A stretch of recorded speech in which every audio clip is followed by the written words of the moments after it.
رسول کریم علیہ السلام نے فرمایا، جامع ترمذی میں موجود ہے، فرمایا میں جا رہا ہوں پر تمہیں دو بڑی بھاری بڑی وزنی چیزیں دے کے جا رہا ہوں، صحیح ستہ کی روایت، دو وزنی چیزیں تمہارے بیچ چھوڑ کے جا رہا ہوں، اگر ان کو تھام کے رہو گے تو کبھی گمراہی تمہارے پاس نہیں آئے گی۔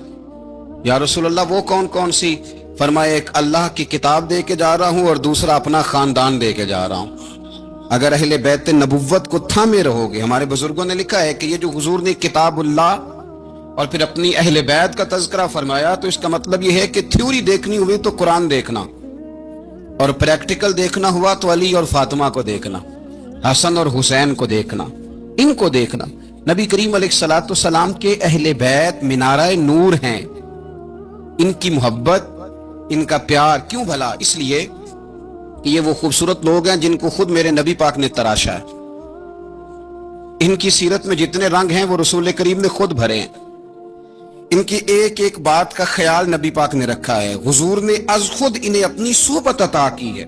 زیادہ دور نہیں تھا سیدہ فاطمہ کا گھر، مسجد نبوی کے ساتھ تھا، اللہ کے رسول دن میں 2 دفعہ جایا کرتے تھے، پھر بھی کبھی کبھی فرماتے فاطمہ میرا دل کرتا ہے آج میں رات تیرے گھر میں قیام کروں، تو سیدہ فاطمہ الزہرا فرماتی ہیں کہ آمنہ کے لال اس طرح بھی میرے گھر میں قیام کرتے تھے کہ حضور چارپائی پہ لیٹتے تھے تو ایک کندھے پہ امام حسن کا سر ہوتا تھا اور دوسرے پہ امام حسین کا سر اقدس ہوتا تھا، اور فرماتی ہیں رات کو کبھی حسنین کریمین دودھ مانگتے تو میں اٹھتی دودھ دینے کے لیے، تو حضور فرماتے لیٹ جاؤ آج میرے ساتھ سوئے ہیں تو دودھ بھی میں ہی پلاؤں گا، تو محبوب اٹھتے ان کے لیے دودھ لاتے برتن سے نکال کے، حضور نے انہیں وقت دیا اور پھر ان کی چھوٹی چھوٹی چیزوں کا خیال رکھا۔ صحیح بخاری میں موجود ہے، تربیت پر توجہ دی۔ امام حسین تشریف لائے، ابھی عمر مبارک 7 سال کے قریب تھی، مسجد نبوی میں صدقے کی کھجوروں کا ڈھیر لگا ہوا تھا۔ چھوٹا بچہ جو ہوتا ہے نابالغ، اس پر شریعت کے احکامات نہیں آتے، صدقے کی کھجوروں کا ڈھیر تھا مسجد نبوی میں۔ یہ تربیت ہے، یہ ٹریننگ ہے جو اللہ کے محبوب نے خود انہیں عطا فرمائی۔ صدقے کی کھجوروں کا ڈھیر تھا، امام حسین حضور کے ساتھ آئے تو امام علی مقام نے ایک کھجور اٹھا کے منہ میں رکھ لی۔ شارحین نے لکھا ہے لگتا یہ ہے کہ کئی دنوں کی بھوک تھی، کیونکہ یہ فاقہ اہل بیت کا بڑا محبوب ہے، مجبور نہیں تھے، وہ تو خزانوں کے مالک تھے، پر غریبوں سے محبت کی وجہ سے فاقے کیا کرتے تھے، یہ ان کی پسند ہے فاقہ کرنا۔ تو ایک کھجور امام علی مقام نے رکھ لی تو اللہ کے رسول نے گلے میں انگلی ڈال کے نکال دی، فرمایا حسین یہ صدقہ ہے، یہ میری اہل بیت کے لیے درست نہیں ہے۔ حضور نے خود تربیت کی، اور پھر سیدہ فاطمہ الزہرا نے نا اپنے بچوں کو تراشا، ان پر محنت کی۔ میں اکثر گزارش کرتا ہوں دوستوں سے، میں کہتا ہوں کربلا کا واقعہ کوئی حادثاتی نہیں ہے، اس کے پیچھے پوری ایک لاجک ہے، اس کے پیچھے پورا ایک فلسفہ ہے۔ ایسے ہی کوئی آدمی 3 دن بھوکا پیاسا رہ سکتا ہے؟ کسی آدمی کو صبح اس نے کھانا کھایا اور شام تک کھانا نہ ملے تو ٹانگیں کانپتی ہیں۔ رمضان المبارک میں عبادت کی نیت سے روزہ رکھنے والے بھی شام کو بڑے پریشان ہو جاتے، اور مسلسل 3 دن کھانا نہ کھایا جائے اور پانی نہ پیا جائے، اور حال یہ ہے کہ وہی آدمی تلوار لے کے میدان میں نکلے اور اس کی حالت یہ ہو کہ لوگ اس کے آگے دوڑنا شروع کر دیں، ہزاروں کی فوجیں تاب نہ لا سکے۔ علی کا گھر بھی وہ گھر ہے کہ جس گھر کا ہر ایک بچہ جسے دیکھو وہی شیر خدا معلوم ہوتا ہے۔ یہ کوئی آسان ہے؟ اس کے پیچھے پوری اس کے پیچھے فلسفہ ہے۔ امام راضی کی تفسیر کبیر دیکھیے گا، امام راضی کہتے ہیں کہ سیدہ فاطمہ الزہرا رضی اللہ تعالی عنہ کے دونوں شہزادے حسنین کریمین بیمار ہو گئے تو سیدہ نے منت مانگی کہ بچوں کو شفا ہوگی تو 3 روزے رکھوں گی، شفا ہو گئی، روزے بھی رکھ لیے۔ اور جب مولا علی شیر خدا روزہ رکھنے کے لیے بیدار ہوئے، سیدہ فاطمہ الزہرا بیدار ہوئی تو امام حسن اور حسین بھی اٹھ گئے، 7-8 سال کی عمر، اماں جی ہم نے بھی رکھنا ہے۔ صبح کھجور اور دودھ سے روزہ رکھ لیا گیا، این افطاری کے وقت مولا علی کہتے ہیں فاقے چل رہے تھے، کہیں سے میں جوں لایا تھوڑے سے، سیدہ فاطمہ الزہرا نے پیس کر روٹیاں پکائیں۔ وہ وقت جو بڑا مشکل ہوتا ہے افطار کا، کہتے ہیں اس وقت جب کھانے کے لیے بالکل ہاتھ آگے بڑھنے لگے اور امید تھی کہ ابھی سیدنا بلال اللہ اکبر کہیں گے تو روزہ کھلے گا، لیکن ابھی چند ہی منٹ رہتے تھے کہ دروازے پر ایک فقیر نے صدا دی، کہنے لگا سارے مدینے کے دروازے کھٹکھٹا آیا ہوں، قحط ہے، فاقہ ہے، اے رسول اللہ کے خاندان والو، میں یتیم ہوں، کسی نے بتایا ہے کہ اور کوئی دروازہ کھلے نہ کھلے سیدہ کا دروازہ تیرے لیے ضرور کھلے گا، کیا یتیم کو روٹی ملے گی؟ تو حضرت مولا علی نے بچوں کی طرف دیکھا ہی تھا کہ امام حسن ساری روٹیاں جا کے دروازے پہ دے آئے، کھجور اور پانی سے افطار ہو گیا۔ صبح پھر کھجور اور دودھ سے روزہ رکھا۔ امام راضی کہتے ہیں این وہ وقت جب افطار کا ٹائم آیا تو پھر دروازے پہ کسی نے صدا دی، کہا رسول اللہ کے خاندان والوں میں مسکین ہوں، رات سے روٹی کھائی ہے، نہ صبح کھا سکا نہ دوپہر، کسی نے بتایا ہے کہ اس دروازے سے خالی کوئی نہیں جاتا۔ امام حسن نے پھر سارا لنگر اٹھایا اور پھر جا کے دے دیا۔ تیسرا دن پھر ہوا۔ مجھے لگتا ہے جب افطار کا ٹائم آیا ہوگا نا تو یہ خود ہی سارے دروازے پہ دیکھتے ہوں گے، یہ کوئی آیا نہیں لینے والا ابھی تک، لگتا ہے کہ نظریں دروازے پہ تھیں۔ این افطار کے وقت 3 روٹیاں جب جاؤں کی پک کے آئی، ایک بھکاری نے صدا دی، کہنے لگا میں قیدی ہوں، آج ہی قید سے رہائی ملی ہے، پہلے دن کسی کے دروازے پہ صدا دی ہے روٹی ملے گی۔ امام حسن وہ کھانا دے کے واپس لوٹے، کھجور اور پانی سے افطار ہوا، اور جیسے ہی مسجد نبوی میں تینوں باپ بیٹا نماز پڑھنے گئے تو مولا علی کہتے ہیں مجھے بتانا نہیں پڑا، رسول کریم نے میری طرف دیکھ کے فرمایا علی تیرا، فاطمہ کا، حسن اور حسین کا 3 دن والا عمل خدا کو بھی بڑا پسند آیا ہے اور محمد مصطفیٰ کو بھی بڑا پسند آیا ہے، بڑا پسندیدہ عمل۔ میں کہتا ہوں کہ حضرت فاطمہ نے نا ان کی تربیت پہلے ہی کر دی تھی، 3 دن بغیر افطار کے روزہ رکھنے کی، وہ ٹریننگ گھر سے ہو چکی تھی۔ اب میدان کربلا میں 3 دن بھوکا پیاسا رہنا ان کے لیے مشکل نہیں تھا، وہ تو ان بچوں کے لیے مشکل ہوتا ہے جو کھانا دیر سے پکنے سے برتن توڑنے شروع کر دیتے، وہ بچے بلیک میل ہوتے ہیں جن کو ایک وقت ان کے پسند کا کھانا نہ ملے تو وہ گھر میں جو ہے وہ ادھم شروع کر دیتے ہیں، جن کی ماں نے عادت ڈالی ہو کہ بیٹا 3 دن بھوکے پیاسا رہنا ہوا تو رہ لینا، لیکن کسی بھی باطل کے ساتھ کمپرومائز نہ کرنا، ان کے لیے اتنا مشکل نہیں تھا۔ ان کی تربیت ہوئی، ان کی ٹریننگ ہوئی، پھر اللہ نے ان کی سیرت میں رنگ بھرے، ان کے کردار میں حسن آیا، وقار آیا۔ حضرت امیر معاویہ رضی اللہ تعالیٰ عنہ نے ایک شخص کو بھیجا مدینہ منورہ شام سے، تو اس نے کہا میں نے امام حسین سے ملنا ہے، تعارف کیا ہے؟ جناب امیر معاویہ فرمانے لگے مسجد نبوی میں جانا جس کے گرد لوگ سب سے زیادہ ادب سے بیٹھے ہوں، اور جس کی باتیں سب سے زیادہ میٹھی ہوں، اور جس کی نظریں سب سے زیادہ جھکی ہوں، اور جس کے چہرے پر تمہیں سب سے زیادہ وقار نظر آئے، وہی علی کے بیٹے حسین ہوں گے۔ جو سب سے زیادہ تمہیں وہاں ماحول کے اندر جو شخص نظر آئے، پوچھنے کی ضرورت نہیں پڑے گی۔ وہ شخص کہتا میں مدینے آیا تو میں نے واقعی ایک شخص کو دیکھا، شہد کے گرد مکھیوں کا اتنا ہجوم نہیں ہوتا جتنا امام حسین کے گرد رسول اللہ کے غلاموں کا ہجوم تھا، لیکن نظریں جھکی ہوئی، باتیں میٹھی، لہجہ گداز، لفظوں میں رانائی، اور لوگ کئی باتیں پوچھتے تو علی کے صاحبزادے ایک آدھ جملہ بولتے تو لگتا یہ کہ وہ جملہ سیدھا دل میں اترتا چلا جاتا ہے۔ امام علی مقام کے کردار میں نا کچھ باتیں بڑی زیادہ تھیں، بہت زیادہ تھیں، بڑا حسن تھا۔ ایک بات تو یہ تھی امام حسین رضی اللہ تعالیٰ عنہ کا علم و فضل بڑا کمال کا تھا۔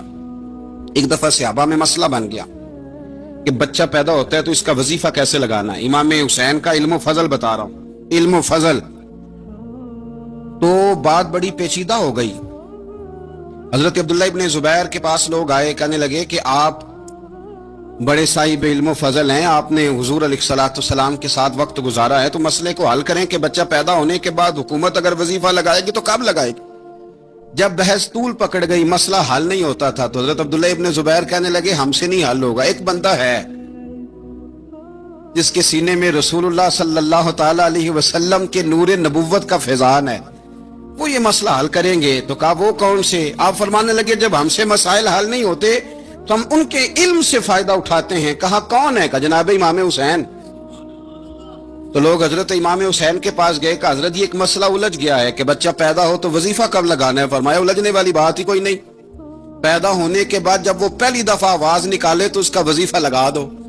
اس کا مطلب یہ ہے کہ وہ دنیا میں آ گیا ہے، اس نے اپنے آنے کا اظہار کر دیا ہے، اعلان کر دیا ہے، اب اس کا وظیفہ لگا دو۔ تو اس پر پھر صحابہ کا اتفاق ہو گیا۔ امام حسین کے علم سے، فضل سے لوگ فیض اٹھاتے تھے۔ پھر اس کے ساتھ ساتھ امام حسین کا ذوق عبادت بڑا شاندار تھا، بڑا زبردست ذوق۔ علامہ جوزی نے لکھا ہے وکان الحسین رضی اللہ تعالی عنہ فاضلا کثیر الصوم والصلاۃ والحج والصدقۃ وافعال الخیر جمیعا،